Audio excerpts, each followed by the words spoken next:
Hi class, in this recording we're going to be talking about the organ systems of the body. And this is going to be kind of a blitzkrieg through the organ systems of the body. We're going to spend time, quite a bit of time, covering each of these individual organ systems over the next 2 classes or 2 semesters worth of content.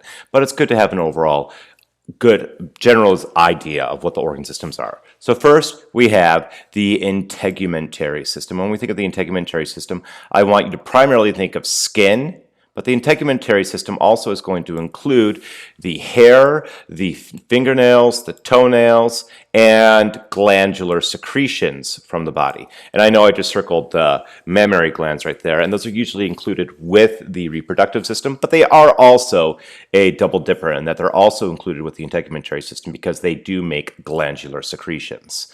As we look at the skeletal system, this one doesn't require much justification. It is primarily made up of bones. But in addition to bone, we're also going to have cartilage and ligaments which hold those bones together. As we look at the muscular system, our muscular system is going to be made of skeletal muscles. There are smooth muscle tissues and cardiac muscle tissues in our human body, but we include those in other organ systems. When we think of the muscular system, I want you to think of skeletal muscle tissue, the muscles that attach to the bones that move the skeleton around. As we look at our lymphatic system, a lot of times this is referred to as the lymphatic immune system. And this lymphatic immune system is going to include the lymph nodes, shown in green here, in addition to the lymphatic vessels that are the green lines branching throughout the body. We also are going to include the thymus and the spleen, as well with our lymphatic immune system. And there are some other, actually there are quite a few other secondary organs like tonsils, the appendix, so on and so forth. We'll cover those more in anatomy and physiology too. When we look at the respiratory system, our respiratory system is primarily going to be made up of the lungs, but will also include the nasal cavity, the pharynx, the larynx, and the trachea. As we look at the urinary system, our urinary system is going to be comprised of the kidneys, which make the urine, the ureters, which transport the urine to the urinary bladder, and then the urethra, which carries urine from the urinary bladder to the outside of the body.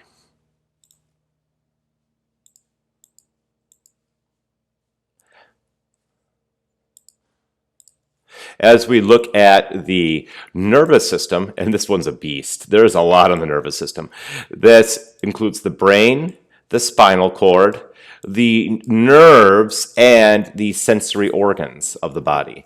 And that may not be a very long list, but there's just a lot of information associated with the nervous system. It's, in my opinion, the single most complicated body system within our human body, and particularly within this class. As we look at the endocrine system, this is the body system that is associated with hormones. So we're going to have the thyroid gland, our thymus.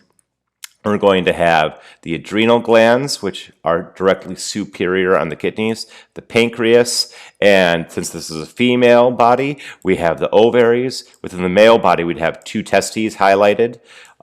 And then those are the chief organs of our endocrine system. As we look at the cardiovascular system, sometimes referred to as just the circulatory system, that includes the heart and all the blood vessels that transport the blood throughout the body. As we look at the digestive system is going to include the salivary glands. It's going to include the teeth and the mouth, the esophagus. Then we go down to the stomach. We have the small intestines, the large intestines, the rectum and anus, and then there's some secondary organs like the gallbladder, the liver, and the appendix. As we look at the male reproductive system, which mercifully is the more simple of the two, is going to include the testicles, the spermatic tubes, also known as the vas deferens, some secretory glands like Cowper's gland, and the seminal vesicles, and the urethra. As we look at the female reproductive system, that's going to include the vaginal opening. It's going to include the vagina, the uterus, the uterine tubes, also known as the fallopian tubes, the ovaries, and the mammary glands as well.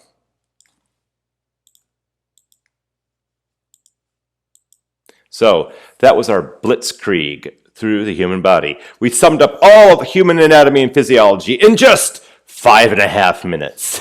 So that's the only video you need to watch for this class, right? I wish.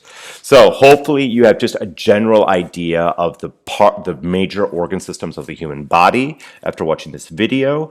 For the rest of this class and the next class, we're going to spend a lot of time talking about each individual organ system of the human body. If you have any questions, please feel free to post them on the class discussion board or to shoot me an email. And as always, happy studies.